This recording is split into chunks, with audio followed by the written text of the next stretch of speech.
कितने साल हुए, तुम्हारा जन्मदिन है तो कितने साल हुए? तो मैंने उनसे जवाब दिया कि अभी 30 साल बाकी है।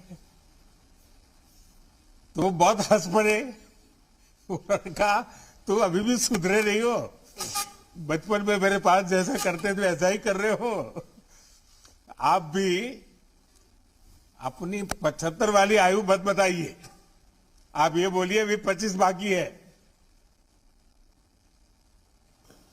अच्छा शशिकांत जी, आपको वैक्सीन लगवाने में कोई परेशानी तो नहीं आई?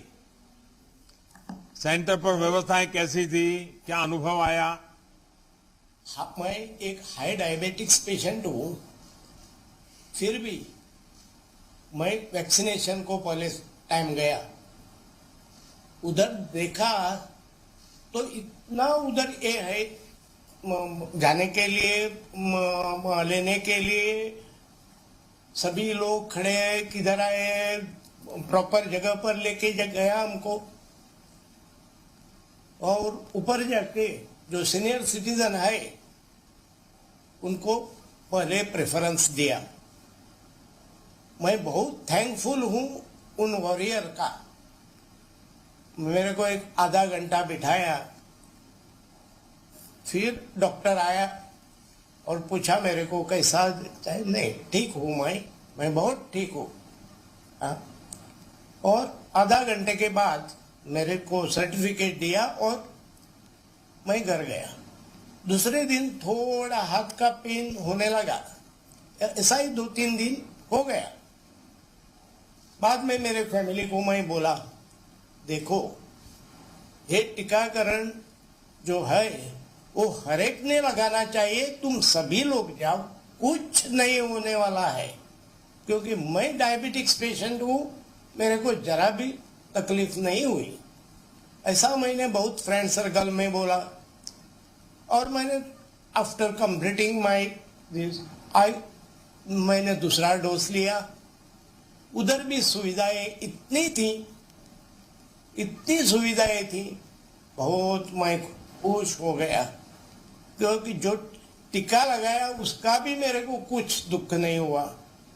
बाद एक फ्रेंड ने मेरे को बोला, अरे तुम्हारी डॉटर उधर डॉक्टर है इसीलिए तुम हमको जाओ टीकाकरण। नहीं बाबा, ये हमारे माननीय पंतप्रधान जी का जो ये है, इसने जो पर्वत हाथ में ऐसा खड़ा किया है,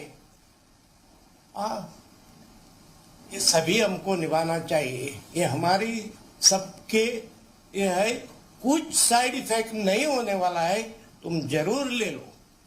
भगत जी, आपने लोगों को बहुत प्रेरित किया है। आपके घर और आसपास कुछ लोग ऐसे तो नहीं थे कि जो कह रहे थे कि वैक्सीन लगाने से ये दिक्कत हो जाएगी, वो दिक्कत हो जाएगी? काफी आपके साथ बड़ा विवाद होता होगा। हाँ, बहुत बहुत लोगों ने ऐसा किया। बोले देखो, मैं क्या बोलता हूँ, अभी जो मैं लोगों को टीका किया है उनको देखा, उनको किसी को 1 दिन का बुखार आया, वो वैक्सीनेशन का होता ही है। कुछ घबराने का जरूरत नहीं, कांटेक्ट डॉक्टर को करो, कुछ हुआ तो डरने का अजीब बात नहीं। और विदाउट फियर तुम उधर सेंटर में जाओ। शशिकांत जी, मुझे बताया गया कि आप मन से अभी भी रिटायर्ड नहीं है, ये मुझे बहुत अच्छा लगा। और नहीं। आप बच्चों की पढ़ाई को लेकर बहुत अच्छा काम कर रहे हैं। जरा मैं जरूर सुनना चाहूंगा, आपने ये जो बड़ा संकल्प लेके कर रहे हैं, बताइए। विश्व हिंदू परिषद का मातृ छाया का एक चल रहा है, उधर मैं एक साधारण मेंबर हूं उनका। और उनका भी अभी बाल कल्याण आश्रम अनाथ बच्चों के लिए खुला है। अभी बालिका कल्याण आश्रम होने वाला है। माननीय मुख्यमंत्री जी आए थे उद्घाटन के लिए, लेकिन बाद में वो कुछ काम के लिए काम है इसलिए वो चल गए, लेकिन आके गए। वो भी मेरे को बहुत अच्छा लग गया। बहुत अच्छा काम मैं मेरी मिसेस उधर असिस्ट करती है आज तक। चलिए, आप बहुत अच्छा कर रहे हैं। सरकार के तौर पर हमारी कोशिश ईज ऑफ लिविंग बढ़ाने की है। आप तो खुद ही सेल टैक्स अफसर रह चुके हैं। आपने खुद महसूस किया होगा कि कैसे पिछली 7 साल में व्यापारी हो या फिर आम नागरिक, उनके टैक्स कंप्लायंस में कितनी आसानी हो गई है। आयुष्मान भारत, जन औषधि योजना, प्रधानमंत्री आवास योजना से गरीब और मध्यम वर्ग को फायदा हो रहा है। इस कोरोना संकट में भी सरकार की यही कोशिश रही है कि कम से कम दिक्कत हो। इस संकल्प को शक्ति तब मिलती है जब आप जैसे नागरिकों का साथ मिलता है। शशिकांत जी, आपको और आप जैसे सभी समाज प्रेमी महानुभावों को मेरा प्रणाम। आपको बहुत बहुत धन्यवाद, बधाई। आप स्वस्थ रहें, आपकी लंबी आयु की मैं कामना करता हूं। Thank you. आइए हम स्वीटी एस मांडरेकर वेंगुर्लेकर जी से बात करते हैं। नमस्कार। स्वीटी जी, आप लोगों ने अपने साथियों के साथ मिलकर कहां-कहां टीका उत्सव, वैक्सीनेशन सत्र आयोजित किए? हमने ऐसे जगहों पे टीका उत्सव मनाया है जहां पे जो लोग हमारे सेंटर, वैक्सीनेशन सेंटर तक आ नहीं सकते, ऐसे जगहों पे हमने आइडेंटिफाई किया। वहां पे हम अपनी टीम के साथ गए और पूरा टीका उत्सव मनाया।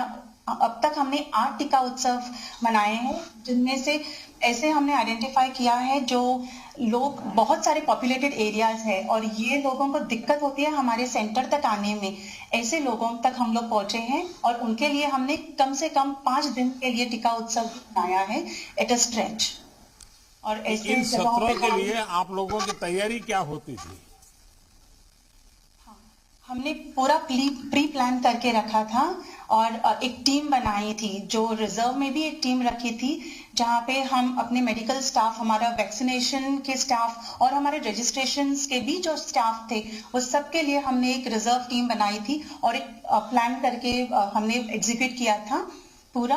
और अगर हमें टीका उत्सव के दरमियान अगर ज्यादा लोग आए तो हम वो रिजर्व स्टाफ को यूज कर सकते हैं, इस्तेमाल कर सकते हैं। प्लस अगर टीका उत्सव के वक्त अगर कोई बेनिफिशियरी हमारे तक न पहुंच पाई तो हमने ऐसा भी प्रबंध करके रखा था कि ट्रांसपोर्टेशन फैसिलिटीज लोकल बॉडीज के माध्यम से, लोकल बॉडीज के जो भी हमारे कार्यकर्ता है या हमारे एरियाज में जो भी हमारे मिनिस्टर्स है, हमारे ऑफिशियल्स हैं, डिस्ट्रिक्ट मजिस्ट्रेट्स के जो भी ऑफिशियल्स हैं, इन सब की सहायता लेके हमने ये आगे बढ़ाया था टीका उत्सव। और मतलब कि आपको स्थानीय लोगों का, जनप्रतिनिधियों का, सबका सहयोग मिला? जी सर। चलिए, बहुत बढ़िया आपने बताया। देखिए, कोरोना के संकट में सरकार की कोशिश रही है कि हमारे नागरिकों को कम से कम परेशानी हो। पूरे संकट में चाहे लोगों को जांच हो रही हो या फिर वैक्सीनेशन हो रहा है, हमारे नागरिकों को ज्यादा से ज्यादा सुविधा मिल सके। आज देश के पास देश में बनी वैक्सीन है। हमारे वैज्ञानिकों की प्रतिभा, स्वास्थ्य कर्मियों और आप जैसे जागरूक सरकारी कर्मचारियों और नागरिकों की मेहनत है कि हम इस संकल्प को साकार कर पा रहे हैं। लेकिन कभी कभी मैं तो हमारे चीफ सेक्रेटरी से आग्रह करूंगा कि इतनी बड़ी सफलता के पीछे लॉजिस्टिक सपोर्ट क्या होता था। इतने वैक्सीनेशन को कोल्ड चेन के साथ पहुंचाना, लगातार पहुंचाते रहना और वैक्सीन एक अपने आप में एक बहुत बड़ा काम होता है। लेकिन देश के सामने वो चीज आती नहीं है, नागरिकों के सामने आती नहीं। उनको लगता है हाँ भाई टीका लग गया, इतनी संख्या का लग गया। और कभी कभी तो लोग आलोचना भी कर देते हैं। मैं तो अभी मुझे एक सज्जन मिलने आए थे, वो मुझे बधाई दे रहे थे, हफ्ते पहले की बात है, कि देखिए देश ने तो 1 करोड़ क्रॉस कर दिया, बहुत बहुत बधाई। मैंने कहा इतना तो आपको आनंद आया, लेकिन कभी आपने सोचा है कि 1 करोड़ लोगों तक ये वैक्सीन पहुंचती कैसे है? मैंने उनको कहा कि मान लीजिए कि आपका घर में नौकर चाकर जो हैं उतने ही हैं, परिवार के सदस्य उतने ही हुए, और आपके घर में 20 मेहमान आ गए और 20 मेहमान को बिठा करके खाना खिलाना है और उतने ही नौकर चाकर है, तो मैंने कहा बताइए कितनी मेहनत बढ़ जाएगी और 20 लोगों को खाना खिलाने में कितना टाइम चला जाएगा। तो उन्होंने कहा हाँ, ये तो कभी सोचा ही नहीं। यानी देश में, हिंदुस्तान के कोने कोने में समय पर वैक्सीन, क्योंकि उसका एक्सपायरी डेट भी रहती है, उसके टेम्परेचर का भी इश्यू रहता है, कितना बड़ा लॉजिस्टिक सपोर्ट सरकार को 24 घंटे किस प्रकार से काम करना पड़ता है, वो चीजें अभी तक देश के नागरिकों तक पहुंची नहीं है। मैं तो गोवा के इस काम से जुड़े सभी लोगों से कहूंगा कि आप गोवा का ये एक्सपेरिमेंट है, किस प्रकार से आप पहुंचाते थे, ये भी देश के सामने रखेंगे तो देश को बहुत कुछ जानने को मिलेगा। आइए हम श्री सुमेरा खान जी से बात करते हैं।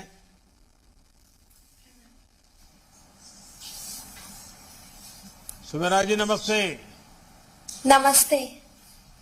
अच्छा सुमेरा जी, वैक्सीन लगवाने का आपका अनुभव कैसा रहा? आप तो मुझे आवाज से पहचान लेती होगी। जी सर। हाँ बताइए। तो मैंने वैक्सीन हमारे कुर्तुरी पीएच मतलब हेल्थ सेंटर में लिया है और मैंने फर्स्ट डोज कंप्लीट किया है और वहाँ मुझे बहुत कोऑपरेशन मिला। मतलब लोगों ने बहुत अच्छे से अपना कोऑपरेशन दिया। जब गई तो लाइन थी, बल्कि लाइन थी, फिर भी उन्होंने पहले प्रेफरेंस देके उन्होंने टीका लगा दिया हमें। तो हाँ ऐसा। सुमेरा जी, आपको तकलीफ बचपन से है कि बाद में कोई अकस्मात से आपकी आंख चली गई? नहीं सर, मुझे बचपन से तकलीफ है। जन्म से है जी। सुमेरा जी, आप अपने क्लास की टॉपर रही है, अब आप एमए इंग्लिश लिटरेचर की पढ़ाई कर रही हैं। देखिए अपने आप में बहुत बड़ी प्रेरणा है। अब आगे क्या योजना है आपकी? जी सर, मैंने अभी एमए वगैरह चल रहा है और मैंने आईएएस बनने का सोचा है, तो उसकी प्रिपरेशन बनने जा रहा है। चलिए आप जल्दी आईएएस हो जाएं ताकि मेरे साथ मुझे काम में आपकी मदद मिल जाएगी। जी सर। अच्छा, आपने अपनी पूरी यात्रा में खुद को कैसे प्रेरित किया? इंस्पिरेशन क्या रहा? तो मुझे बचपन से सबका सपोर्ट मिला है, मेरे पेरेंट्स, मेरे टीचर्स और बहुत लोगों ने मुझे सहयोग दिया है। वैसे कहने मैं अगर नाम लेने जाऊँ तो 300-400 लोग तो ऐसे ही बन जाएंगे, बट यहाँ मैं 3 लोगों का नाम मेंशन करना चाहूंगी। एक तो मेरे 2 पेरेंट्स हैं और एक लीना मैडम जो हमारी हॉस्टल की टीचर है, वहाँ के प्रेसिडेंट रोजन सर है, और बाकी सब टीचर्स जिसने मुझे सहयोग किया और मेरे फ्रेंड्स जिसने मुझे इतने तक पहुंचने में मदद की। देखिए सुमेरा खान जी, कोई भी व्यक्ति दुनिया में आप ले लीजिए, उनको अगर बारीकी से पूछोगे तो 2 बात जरूर बताएगा। एक उसकी माँ का रोल और दूसरा उसके टीचर का रोल। जी हर एक के जीवन में इन दोनों का बहुत बड़ा रोल होता है। देखिए आजकल देश में हमारे दिव्यांग भाई बहन पूरे देश के लिए प्रेरणा बन रहे हैं, चाहे वो पैरालंपिक्स हो या फिर आप जैसे हजारों भाई बहन जो पूरे स्वाभिमान से जीवन जीने का प्रयास कर रहे हैं। सुमेरा जी, आपकी यात्रा अपने आप में बहुत बड़ी प्रेरक है। मेरी तरफ से आपको बहुत बहुत बधाई, और जिन 3 लोगों का आपने नाम कहा उन तीनों को मेरा प्रणाम। जी सर। चलिए बहुत बहुत बधाई। तो शुक्रिया सर। माननीय प्रधानमंत्री जी, मैं आपसे नम्र निवेदन करता हूं कि आप अपने आशीष वचन व्यक्त करें।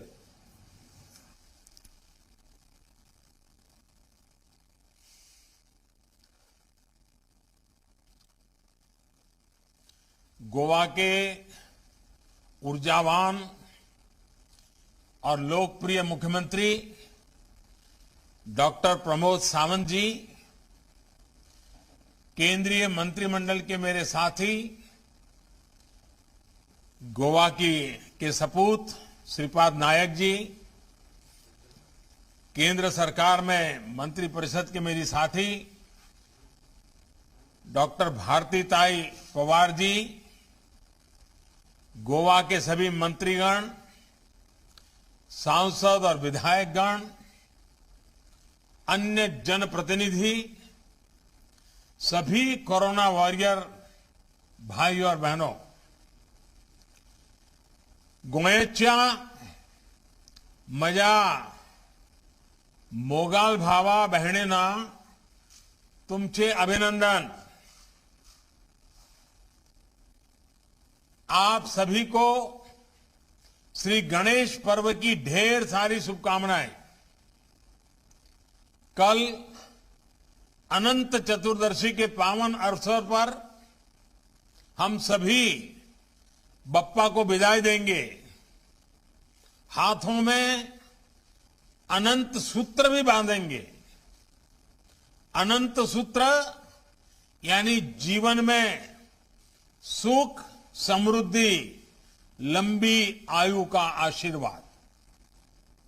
मुझे खुशी है कि इस पावन दिन से पहले गोवा के लोगों ने अपने हाथों पर, बांह पर जीवन रक्षा सूत्र यानी वैक्सीन लगवाने का भी काम पूरा कर लिया है। गोवा के प्रत्येक एलिजिबल व्यक्ति, पात्र व्यक्ति को वैक्सीन की एक डोज लग चुकी है। कोरोना के खिलाफ लड़ाई में ये बहुत बड़ी बात है। इसके लिए गोवा के सभी लोगों को बहुत बहुत बधाई। साथियों, गोवा एक ऐसा भी राज्य है जहां भारत की विविधता की शक्ति के दर्शन होते हैं। पूरब और पश्चिम की संस्कृति, रहन सहन, खान पान यहां एक ही जगह देखने को मिलता है। यहां गणेशोत्सव भी बनता है, दीपावली भी धूमधाम से मनाई जाती है और क्रिसमस के दौरान तो गोवा की रौनक ही और बढ़ जाती है। ऐसा करते हुए गोवा अपनी परंपरा का भी निर्वाह करता है। एक भारत श्रेष्ठ भारत की भावना को निरंतर मजबूत करने वाले गोवा की हर उपलब्धि सिर्फ मुझे ही नहीं, पूरे देश को खुशी देती है